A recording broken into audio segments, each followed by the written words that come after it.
Qatar Arab Saudi untuk Indonesia menilai rencana massa yang akan sholat Jumat di seputaran Jalan Sudirman Tamrin 2 Desember mendatang tak lazim.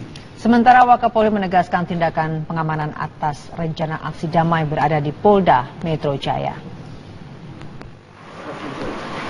Wakapolri Komjen Syafruddin Kamis siang bertemu dengan Duta Besar Arab Saudi Osama Mohammed Al-Suibi untuk membahas sejumlah hal, di antaranya mengenai isu keamanan serta penanganan teroris di dunia.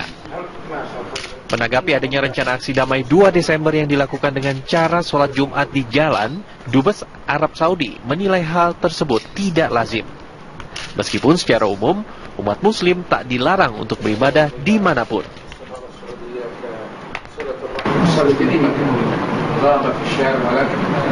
نتمنى إن شاء الله لن تتم هذه المظاهرة ويتم الحل باتفاق بين القيادة والمجتمع الذي يصلي. Sementara Wakapolri meminta massa untuk kembali membaca maklumat yang telah disampaikan Polda Metro Jaya mengenai rencana aksi damai 2 Desember mendatang. Boleh saja menyampaikan pendapat, boleh. Termasuk sholat di jalan itu Pak, gimana? Itu baca saja maklumatnya, kan sudah itu. Mudah-mudahan jangan nanya lagi. Iya, kalau misalnya yang akan melakukan diskresi kepolisian adalah Polda Metro, ya. Bukan Kapolri atau Wakapolri. Rencana aksi massa 2 Desember mendatang telah mendapat tanggapan dari berbagai petinggi lembaga negara serta ormas Islam. Mereka mengimbau massa yang menyuarakan aspirasi mereka tak mengganggu ketertiban umum. Dari Jakarta, Muhammad Haris, TV One mengabarkan. Ya, terkait rencana aksi damai pada 2 Desember mendatang, Panglima TNI Gatot Nurmantio mensinyalir aksi kali ini sudah tak murni lagi seperti pada demonstrasi damai pada 4 November lalu. Gatot Nurmantio mengajak warga untuk menggelar aksi serentak doa bersama di daerah masing-masing pada 30 November nanti. Aksi ini sudah selesai. Apa yang diminta sudah diberikan pemerintah lewat Kapolri, proses hukum sebagai tersangka. Kalau ada demonstrasi alasannya jatuhkan pelindung Ahok, kan begitu ada di media sosial, jatuhkan RI 1, sudah tidak murni dan pasti akumulasi luar pun ikut. Mari kita bersama-sama di ibu kota provinsi, di Monas nanti pada tanggal 30 pagi-pagi jam 7 kita berkumpul semuanya. Isinya baca puisi mengindahkan Indonesia. Berdoa bersama-sama secara bergantian semua pemuka agama untuk Indonesia. Dan pada kesempatan ini saya juga menghimbau yang akan demo pada tanggal 2. Untuk apa semuanya kan sudah. Alangkah indahnya kalau tanggal 2 itu memperkuat apa yang sudah menjadi cap internasional, bahwa Indonesia adalah penduduk mayoritas Islam yang damai, indah, rahmatan lil alamin, diganti dengan doa bersama-sama. Alangkah indahnya memperkuat posisi kita. Kiblat Islam bisa berubah di Indonesia dalam damai, indah, dan bersatu. Ya, Menteri Dalam Negeri mengundang seluruh gubernur dalam rapat koordinasi mengenai dinamika politik nasional. Dalam rakor tersebut disebutkan sejumlah daerah memiliki indeks kerawanan. Kementerian Dalam Negeri menggelar rapat koordinasi bersama gubernur di seluruh wilayah Indonesia. Rapat koordinasi itu juga mengundang Menko Polhukam, Ketua KPK, Panglima TNI, Kepala BIN, dan Kepala BNPT sebagai pembicara. Rapat yang digelar 3 sesi tersebut membahas Pilkada serentak 2017 dan dinamika politik di Indonesia. Dibahas juga penanganan terorisme di daerah-daerah. Mencermati setiap gerakan perkembangan dinamika secara nasional, masing-masing provinsi punya karakteristik masing-masing, ada otonomi khusus, ada otonomi biasa, ada keistimewaan dan sebagainya, maka ini kita kumpulkan supaya ada persepsi yang sama. Sedangkan Menko Polhukam menyatakan bahwa ada kerawanan yang dipicu oleh pilkada serentak.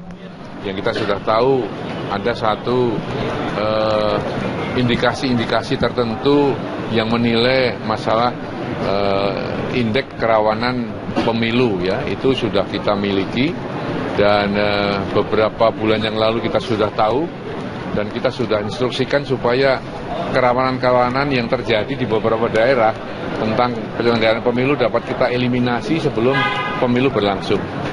Menko Polhukam menyatakan ada 3 wilayah yang memiliki indeks kerawanan, yaitu Aceh, Jakarta, dan Papua. Berkaitan dengan isu demo 25 November dan 2 Desember, Menko Polhukam dan Mendagri menyatakan tidak ada bahasan khusus mengenai hal tersebut. Dari Jakarta, Randy Wicaksana, Muhammad Rafi, TV One mengabarkan. Komisi 3 DPR RI akan memanggil Kapolri Jenderal Polisi Tito Karnavian untuk membahas rencana demo 2 November. Sejumlah anggota DPR menilai informasi soal makar terkesan berlebihan.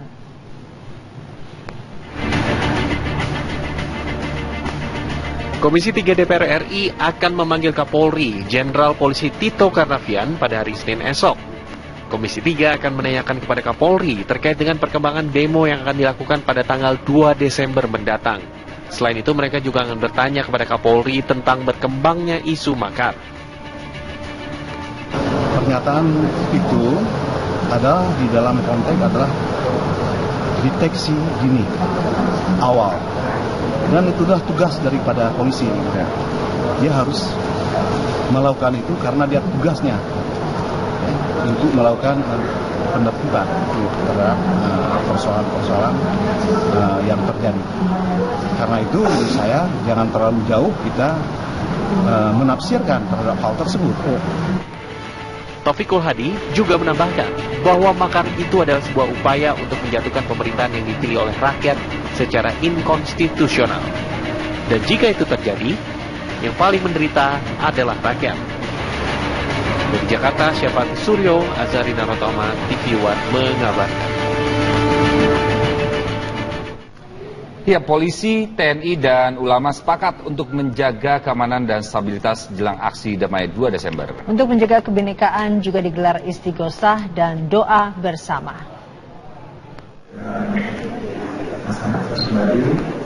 Pemerintahan Kepulauan Riau menggelar rapat terkait isu aksi damai 2 Desember 2016. Rapat dihadiri oleh Kapolda Kepri, Danrem 0316 Batam, ulama, ormas, dan jajaran SKPD Kepri.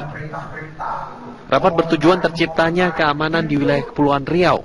Hasilnya, pihak yang hadir sepakat untuk menjaga keamanan dan ketertiban. Kesepakatan ini dituangkan dalam MOU yang disepakati oleh mereka. Kapolda Kepri meminta ormas dan ulama untuk bersama-sama menjaga keamanan dan kebinekaan bangsa. Ya, saya kira fatwa Majelis Ulama sudah jelas bahwa proses sudah dilaksanakan oleh aparat penegak hukum dalam hal ini Baris Krim Polri. Majelis Ulama untuk mengimbau untuk tidak melakukan aksi tanggal 2, dan tadi teman-teman di sini semuanya keluarga besar Provinsi Kepulauan Riau menyatakan buatan tekad untuk tidak melakukan aksi. Sementara itu, Kodim 0608, Polres Cianjur dan masyarakat Cianjur, Jawa Barat menggelar istighosah dan zikir bersama. Acara di sebuah lapangan parkir tersebut bertujuan mendoakan keselamatan bangsa dan negara agar terhindar dari ancaman perpecahan. Acara ini digelar berkaitan dengan rencana aksi damai 2 Desember 2016 mendatang. Dari Batam, Kepulauan Riau, dan Cianjur, Jawa Barat, Alboin dan Denny Hendra, TV One mengabarkan. Ya, sementara itu Nahdlatul Ulama mengeluarkan fatwa larangan melaksanakan sholat Jumat di jalan. Ketua PBNU Said Agil Sirot juga melarang warga NU untuk ikut aksi 2 Desember. Bukan, sholat di Jumat di jalan itu tidak sah menurut mazhab Syafi'i dan mazhab Maliki. Kalau imamnya di masjid, makmumnya keluar-luar nggak apa-apa. Itu kalau sengaja dari rumah mau sholat Jumatan di tengah jalan, sholatnya aja nggak sah. Belum lagi mengganggu ketertiban, mengganggu kepentingan orang lain. Ya, rencana pergantian Ketua DPR dari Ade Komarudin kembali kepada Setia Novanto terus bergulir. Dan fraksi Partai Golkar di DPR kemarin menggelar rapat tertutup membahas rencana tersebut. Fraksi Partai Golkar di DPR menggelar rapat tertutup membahas pergantian Ketua DPR dari Ade Komarudin kepada Setia Novanto Rabu kemarin. Hadir dalam rapat Sekretaris Jenderal Partai Golkar Idrus Marham, Ketua Harian Partai Golkar Nurdin Halid, dan PLT Ketua Fraksi Partai Golkar Kahar Muzakir. Dalam rapat ini, DPP Partai Golkar memberi penjelasan terkait keputusan mengangkat kembali Setia Novanto sebagai Ketua DPR. Selain itu, DPP menginstruksikan kepada seluruh anggota fraksi Partai Golkar di DPR untuk menerima dan memperjuangkan keputusan tersebut. DPP Partai Golkar juga telah mengirim surat terkait pergantian Ketua DPR kepada pimpinan fraksi Partai Golkar dan pimpinan DPR. Bahwa DPP Partai Golkar telah mengambil keputusan secara bulat aklamasi ya untuk mengembalikan posisi Setia Novanto sebagai Ketua DPR. Ya, dengan pertimbangan bahwa setelah melalui proses ya apa yang dituduhkan ya Setia Novanto di dalam proses-proses yang ada itu kemudian mengajukan judicial review ke Mahkamah Konstitusi, lalu kemudian Mahkamah Konstitusi mengambil sebuah keputusan bahwa penyadapan yang dilakukan itu tidak menjadi alat bukti. Kemudian yang kedua adalah bahwa tuduhan tentang pemufakatan jahat itu juga tidak. Maka dengan demikian ya, secara hukum apapun yang pernah dituduhkan itu tentu tidak benar. Sebelumnya rapat pleno Partai Golkar memutuskan menggeser posisi Ade Komarudin dari jabatannya sebagai Ketua DPR. Kursi Ketua DPR dikembalikan kepada Setia Novanto setelah kemenangan Novanto dalam gugatan uji material pasal mengenai alat bukti rekaman di Mahkamah Konstitusi. Dari Jakarta, Syafati Suryo, Azhari Narotama, TV One mengabarkan. Ya, Ade Komarudin belum mengambil sikap atas keputusan DPP Partai Golkar yang akan menggeser posisinya dari Ketua DPR. Akom akan menimbang dan berkonsultasi kepada senior Partai Golkar terlebih dahulu. Ade Komarudin mengaku belum menerima surat keputusan resmi dari DPP Partai Golkar terkait penggeseran Ketua DPR yang akan dikembalikan kepada Setia Novanto. Akom akan berkonsultasi kepada keluarga dan senior Partai Golkar terlebih dahulu, termasuk Ketua Dewan Pembina Partai Golkar, Abu Rizal Bakri. Namun ia telah menerima kabar dari Ketua Harian Partai Golkar, Nurdin Halid. Sampai hari ini belum menerima resminya. Jadi yang saya lihat nanti resminya kayak gimana, nanti saya pelajari, gitu. Pelajari dengan baik, gitu. Untuk nanti tentu saya akan konsultasikan kepada para senior saya, kepada keluarga saya, kemudian ya sholat isyarat. Kang, sudah ada komunikasi mungkin dengan Pak Novanto atau belum, dari jajaran DPP? Belum. Oh, DPP sudah. Pak Nurdin sudah menemui saya dan jawaban saya seperti halnya yang saya. Ya, bagaimana aturan penggantian pimpinan DPR RI? Berdasarkan Undang-Undang MD3 dan Tata Tertib DPR, pergantian pimpinan DPR bisa dilakukan dengan sejumlah persyaratan. Ya, ini berdasarkan pasal 87 ayat 2 huruf D Undang-Undang MD3 bahwa pimpinan DPR diberhentikan apabila diusulkan oleh parpolnya sesuai dengan peraturan perundang-undangan. Kemudian pasal lainnya ayat 4